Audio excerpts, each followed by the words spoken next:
بعد فأعوذ بالله من الشيطان الرجيم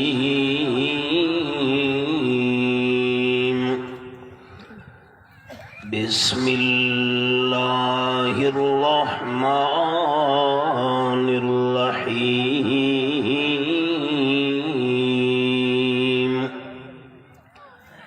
الصابرين والصادقين والقانتين والمنفقين والمستغفرين بالأسحار سبحان ربك رب العزة عما يصفون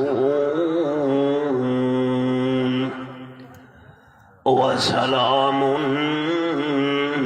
على المرسلين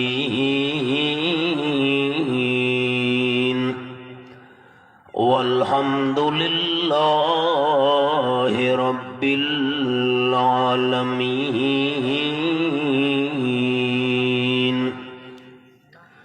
إن الله وملائكته يصلون على النبي يا أيها الذين آمنوا صلوا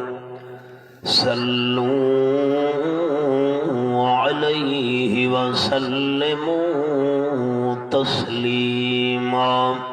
درود شریف.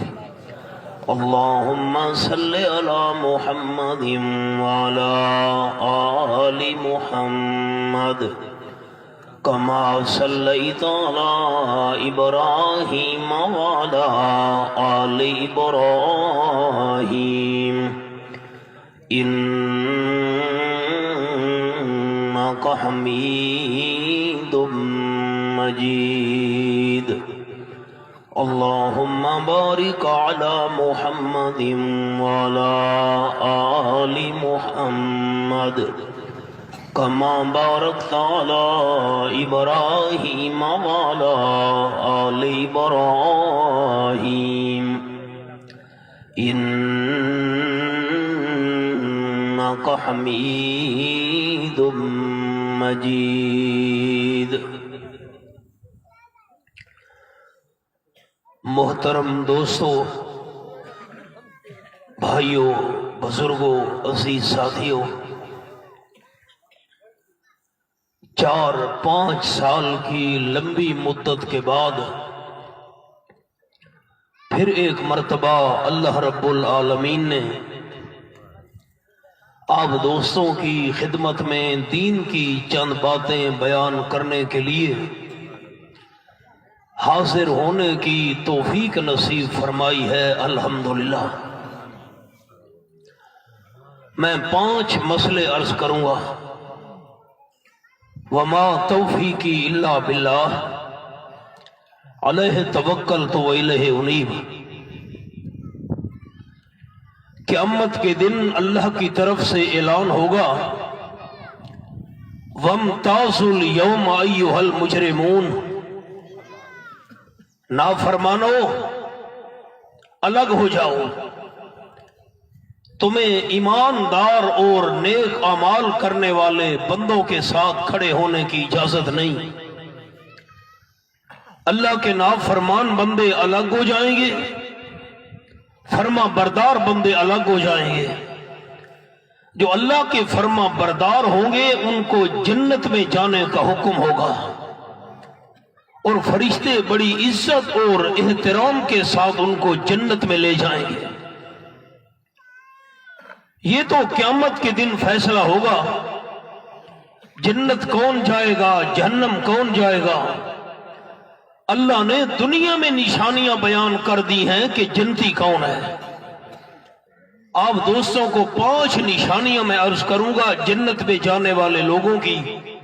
سنیں انداز کیا ہے. ان بچوں کو کنٹرول کرو بھائی، بٹھا دو ان کو پیار سے، میری توجہ خراب ہوتی ہے. فرمایا اعوذ باللہ من الشیطان الرجیم بسم اللہ الرحمن الرحیم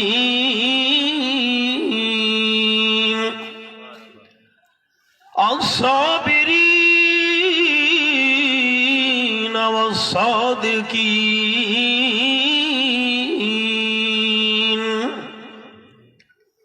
سارے ساتھی سر اٹھا، حوالہ دیکھو۔ تین چیزیں ایسی ہیں دنیا کے اندر، ان تین چیزوں کو اپنی آنکھوں سے دیکھنا بھی ثواب ہے۔ نمبر ایک، خانہ کعبہ شریف کو اپنی آنکھوں کے ساتھ دیکھنا بھی عبادت اور ثواب ہے۔ نمبر دو، اپنی والد اور والدہ کو ادب کی نظر سے دیکھنا بھی ثواب ہے۔ آپ صلی اللہ علیہ وسلم نے فرمایا جو بندہ عزت کے ساتھ ادب کے ساتھ اپنے والدین کو دیکھے اللہ اسے مقبول حج کا ثواب عطا کرتا ہے۔ صحابی کہنے لگا حضرت اگر ہم دن کے اندر کئی دفعہ والدین کو عزت کے ساتھ دیکھیں، آپ صلی اللہ علیہ وسلم نے فرمایا اللہ کی رحمت تھوڑی نہیں، اگر بندہ 100 دفعہ والدین کو ادب کے ساتھ دیکھیں اللہ 100 مقبول حج کا ثواب عطا کرے گا۔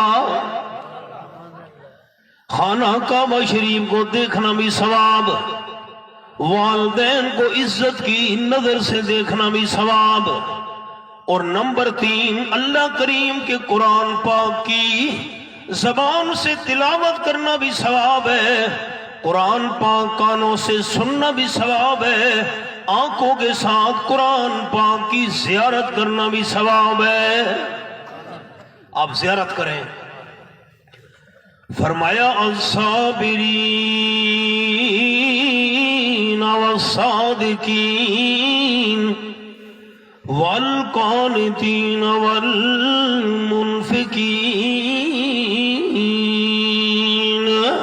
والمستغفرین بالاسحار۔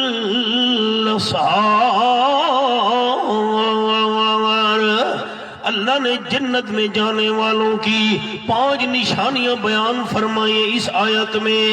جنت جانے والوں کی پہلی نشانی الصابرین، کوئی مصیبت آ جائے، پریشانی آ جائے، کوئی تکلیف آ جائے، بندہ فوت ہو جائے، والدین فوت ہو گئے، اولاد فوت ہو گئی، بھائی فوت ہو گئے، اللہ فرماتے ہیں صابرین، صبر کرنے والے جنتی ہیں۔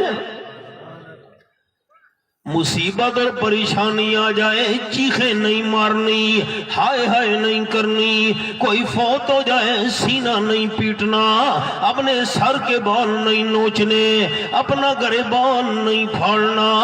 اسلام کے اندر سینہ کوٹنے کی اجازت نہیں ہے، اسلام کے اندر چیخیں مارنے کی اجازت نہیں ہے، اسلام کے اندر صبر کرنے کا حکم ہے، رونا منع نہیں ہے۔ مسئلہ سمجھنا، بیٹا فوت ہو جائے، والد رو رہا ہے، کوئی حرج نہیں، ابا فوت ہو گیا، اولاد رو رہی ہے، کوئی حرج نہیں ہے، آنسو بہانا منع نہیں ہے، رونا منع نہیں ہے، سینہ کوٹنا منع ہے، چیخیں مارنا منع ہے، اللہ کی شکایت کرنا منع ہے۔ فرمایا صابرین، مصیبت اور تکلیف آ جائیں صبر کرنے والے جنتی لوگ ہیں۔ اب آپ کو حدیث پاک سناؤں۔ آپ صلی اللہ علیہ وسلم کو اللہ کریم نے 4 بیٹیاں دی، حضرت زینب رضی اللہ تعالیٰ عنہ ایک، حضرت رقیہ رضی اللہ تعالیٰ عنہ دو، حضرت ام کلثوم رضی اللہ تعالیٰ عنہ تین، حضرت فاطمہ رضی اللہ تعالیٰ عنہ چار۔ چار بیٹیاں اللہ کریم نے دی اور تین بیٹے اللہ کریم نے دیے۔ ایک بیٹے کا نام حضرت قاسم، دوسرے بیٹے کا نام حضرت عبداللہ، اس کو طاہر اور طیب بھی کہا جاتا ہے۔ تیسرا بیٹا اللہ کریم نے آپ کو مدینہ شریف میں دیا، حضرت ابراہیم علیہ السلام کے نام پر۔ ہم نے بیٹے کا نام ابراہیم رکھا تھا۔ بیٹیاں جوان ہوئی، تینوں بیٹے بچپن میں فوت ہو گئے۔ یہ اللہ کی مرضی ہے، اولاد دے یا اولاد نہ دے۔ اولاد دینے کے بعد اللہ کریم واپس لے لے، اللہ سے پوچھنے والا پیدا ہی نہیں ہوا۔ آپ تمام بروہی دوست میری بولی سمجھ رہے ہیں تو مجھے اونچا بتائیں، اللہ جو کام کرے اللہ سے کوئی پوچھ سکتا ہے؟ 17واں پارہ، سورت کا نام سورت الانبیاء۔ یہ میرے سامنے 17واں پارہ کھلا ہوا ہے، یہاں قرآن پاک کا انداز زیارت کریں، میں نے انگلی رکھی ہوئی ہے۔ فرمایا لا یسأل ما یفعل وهم یسألون۔ یہ آیت نمبر 23 ہے، سورۃ الانبیاء 17واں پارہ ہے۔ فرمایا میں اللہ جو بھی کام کروں میں اللہ سے پوچھ کوئی بھی نہیں سکتا۔ آپ صلی اللہ علیہ وسلم کی 4 بیٹیاں جوان ہوئی، ان کی شادی ہوئی، تینوں بیٹے بچپن میں فوت ہو گئے۔ اولاد دینے والا بھی اللہ ہے، واپس لینے والا بھی اللہ ہے۔ آپ صلی اللہ علیہ وسلم کا تیسرا بیٹا حضرت ابراہیم علیہ السلام کے نام پر، ہم نے بیٹے کا نام ابراہیم رکھا تھا۔ 1.25 سال اس کی عمر تھی، آپ صلی اللہ علیہ وسلم کو اطلاع بھیجی گئی آپ کا بیٹا 1.25 سال والا فوت ہو رہا ہے۔ آپ صلی اللہ علیہ وسلم آئے، اپنے معصوم بیٹے کو ہاتھوں میں اٹھایا۔ آمنہ کے لال صلی اللہ علیہ وسلم رو رہے تھے، آپ کی آنکھوں سے آنسو بہ رہے تھے، بچے کے منہ پر آنسو گر رہے تھے۔ حضرت عبد الرحمن رضی اللہ تعالیٰ عنہ کہنے لگے، حضرت آپ رو رہے ہیں، آپ رو رہے ہیں؟ قال النبی صلی اللہ علیہ وسلم القلب یحزن والعین تدمع ولا نقول الا ما یرضى ربنا او کما قال النبی صلی اللہ علیہ وسلم۔ آپ نے فرمایا حضرت عبد الرحمن رضی اللہ تعالیٰ عنہ 2 بیٹے میرے مکہ شریف میں فوت ہو گئے، یہ تیسرا بیٹا مدینہ شریف میں فوت ہو رہا ہے۔ آنکھوں سے آنسو بھی بہ رہے ہیں، دل کے اندر بڑا غم ہے، لیکن زبان سے بات وہ کروں گا جس بات سے اللہ راضی ہو جائے۔ آپ صلی اللہ علیہ وسلم نے آنسو کی طرف اشارہ کیا۔ قال النبی صلی اللہ علیہ وسلم انہا رحمت، یہ آنکھوں سے جو آنسو بہ رہے ہیں یہ اللہ کریم کی رحمت ہے۔ اور آپ صلی اللہ علیہ وسلم نے فرمایا اِنَّا بِفِرَاقِكَ یا ابراہیم لَمَحْزُونُونَ او کما قال النبی صلی اللہ علیہ وسلم۔ فرمایا میرے معصوم بیٹے ابراہیم، میں امام الانبیاء صلی اللہ علیہ وسلم کو تیری جدائی کا بڑا صدمہ ہے۔ آپ روئے لیکن سینہ نہیں پیٹا۔ آپ صلی اللہ علیہ وسلم بیٹی کی وفات پر روئے لیکن بال اپنے نہیں نوچے۔ آپ بیٹی کی وفات پر روئے لیکن گریبان نہیں پھاڑا۔ آپ صلی اللہ علیہ وسلم بیٹی کی وفات پر روئے لیکن چیخیں نہیں ماری، ہائے ہائے نہیں کی، اللہ کریم کی شکایت نہیں کی۔ اس کا نام صبر ہے۔ اب عورتوں کے اندر یہ بڑا مسئلہ ہے، ابا فوت ہو گیا، بیٹا فوت ہو گیا، چیخو پکار شروع ہے، پورا محلہ سن رہا ہے۔